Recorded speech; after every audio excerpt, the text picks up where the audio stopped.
to another episode of the Vegan Pulse. I am your host, Nancy Arenas. Today, my guest is Taknequa Sylvine Hill. She has a bachelor's degree in sociology with a concentration in both social psychology and environmental sociology. She is currently working on her master's in public health with a focus on nutrition. Taknequa is also the owner of Moon Bunny Bakery, a vegan bakery that makes plant-based desserts for people with food-related illnesses such as celiac disease, diabetes, and other food allergies. I'd like to introduce her to you, so stick around. We'll be right back. Hi, Daniqua. Hey, how are you? Good. Nice to meet you. Nice to meet you too. Thank you for having me on. Thank you for being on the Vegan Pulse. Can you tell me about what motivated you to become vegan? Well, one of the first things that motivated me to become vegan is that I have a family history of illnesses. And I, for one, have PCOS, which is polyovarian, Lord, I can never remember how to pronounce it properly. It's polycystic ovarian syndrome. It's a lot. But long story short, that means that there's more testosterone than estrogen in my body. So it can cause a lot of hormonal imbalances. So one day I realized that eating meat made my face break out a lot. And I started looking up stuff, and it turned out that a lot of meat has testosterone in it. So I decided, okay, I'm just gonna do an experiment and be vegetarian for a month. And that worked out great, but I still had some issues. So I was like, okay, well, let's be vegan for a month. And next thing I know, my hair is growing, my skin is glowing, I feel lighter. And I realized, veganism is kind of cool. It really does refresh the body. And so I started diving deeper into PCOS, and it turns out that it's kind of like the cousin to diabetes. So it was actually very appropriate for me to cut back on stuff that would raise my cholesterol, my blood pressure, and my blood sugar. So I love being vegan, and I definitely recommend it to all women who may suffer from a hormonal imbalance. That's awesome.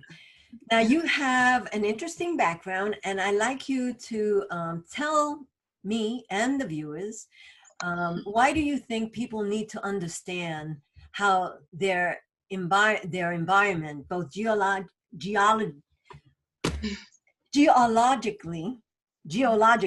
did I say it right finally? And socially.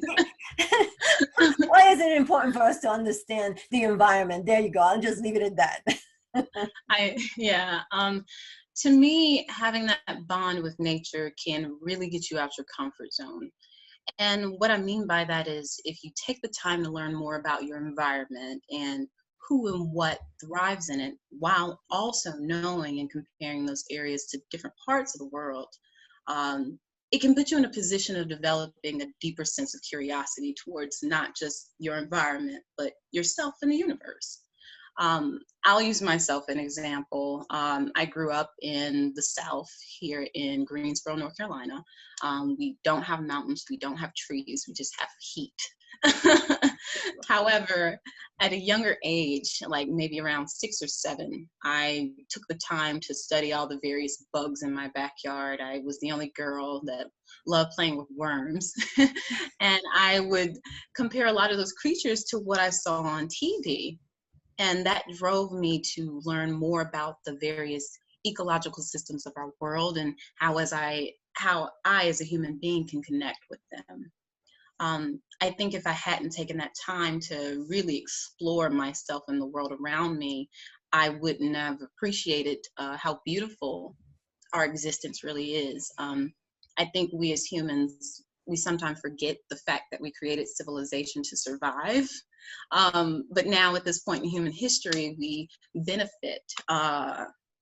probably benefit from reconnecting with nature. Because when you think about it, the earth is our house. It's fun to have some interior design projects and fix it up. But if you don't understand the foundation of that house is doomed to fall apart. And I personally don't know anyone who enjoys being homeless. Correct. Right. And I know that you did some studies of birds. So tell me why we should listen to the birds. Oh man, because the birds know all. I know that's weird to say, but when you think about birds, they're in the sky, they're in the trees, they're on the land, they're even in the ocean.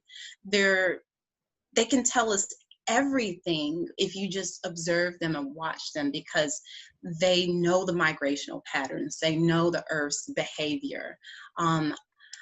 But not only do they know these things, they've also been a symbol of peace, and they've literally been messengers in both real life and in fictional stories. So I think that knowing the birds allows you to know more about the environment and nature as a whole.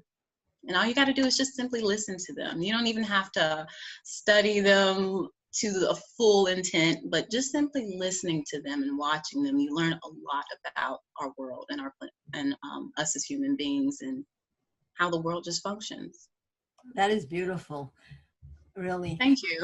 Now, you being this young, inspiring person who, for me, that's what you are. Thank you. You, at 29 years old, have also run for city council. Tell me a little bit about that experience. Oh man, that was a very rewarding and interesting experience. It was, in the beginning, I kind of just was like, this sounds fun. I think I'll just I don't know how to swim, but I think I'm just going to jump in the deep pool anyways. So that was fascinating. One of the things I found out is that you have to have funding to run a successful campaign. And you also have to know who you are and what you want out of life. And that represents your policies, because there are a lot of people who, they'll talk and they'll talk, but if you really don't know where you stand in this world, it's very interesting to see how you compare to someone else.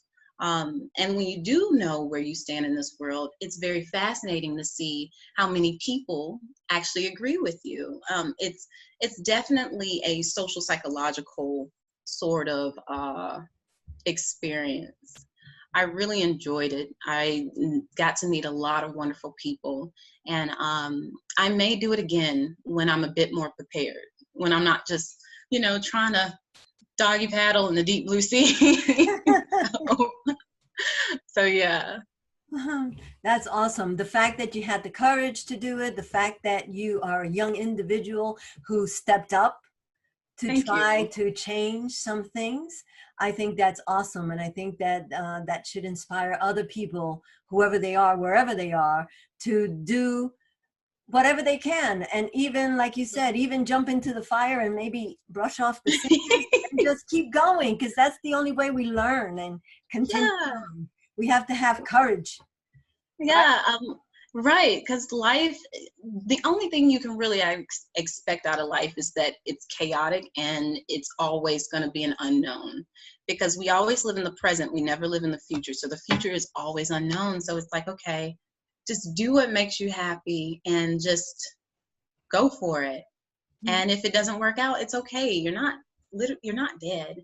You're just got to pick yourself back up again, and that's okay. And try something else. Try it again, or do something different. It's a learning curve, right? Exactly. And it promotes growth in a lot of ways. So. And then I want to ask you about the Moon Bunny Bakery and what is so special about it, because there is a special thing about it. So tell me all about it. So Moon Bunny Bakery is my bakery that I created a couple of years back. People ask me, why do you call it Moon Bunny Bakery? I was actually inspired to call it Moon Bunny Bakery because I grew up watching Sailor Moon. To me, she represented what it means to be a strong woman, with also the ability to stand up for what you believe in, and also surround yourself by positive people. And Moon Bunny Bakery, because I haven't said exactly what it is. Moon Bunny Bakery is a vegan bakery that is designed for people with food-related illnesses or allergies such as celiac disease, diabetes, food allergies, and people who just kind of want a healthier lifestyle without the nasty side effects. I created this bakery because of a lot of my personal illnesses, my PCOS, but I was also inspired by my late sister, who passed away from cancer, and she really motivated me to go for my dreams. She definitely was a big part of it. Another part was I was very sad to see children like 5 years old at birthday parties who couldn't even eat the cake. They couldn't enjoy themselves because they either have an egg or a nut or a dairy allergy. And it really breaks my heart, because it's like, how are you 5 at a birthday party? You can't even eat the cake. No. So I designed this bakery for that. And what's also unique about the bakery is that the recipes are created through food science. So I literally studied the chemical components of the ingredients, the fat consistencies,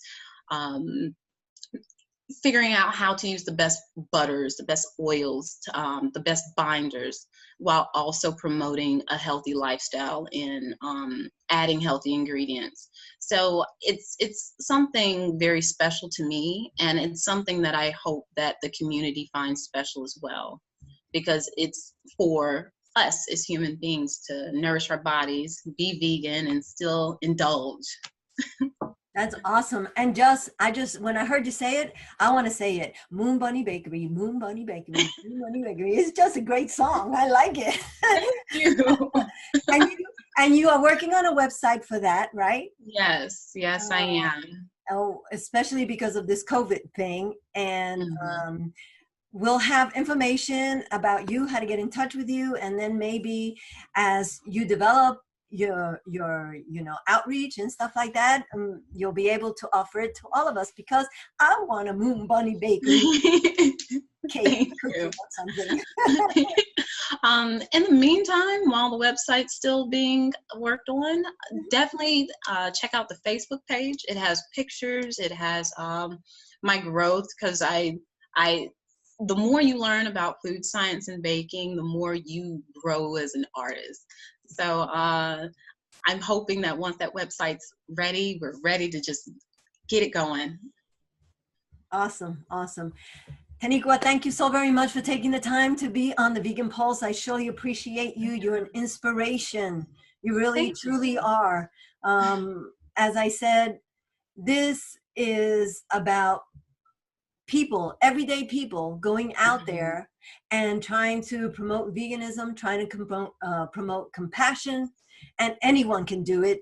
And it doesn't have to be one particular thing. There's so many different things that you can attach yourself to that will work. We don't all have to be the same person, right? Exactly. It would make the world a duller place if we were, I believe. So I appreciate you having me on here. This was a wonderful experience, and I appreciate you. Thank you. Thank you. Take care. Thank you for watching another episode of the Vegan Pulse. I am your host, Nancy Arenas. Follow us on Facebook, check out our blog, subscribe to our YouTube channel, and remember, if you have a pulse, you have a purpose. Live vegan.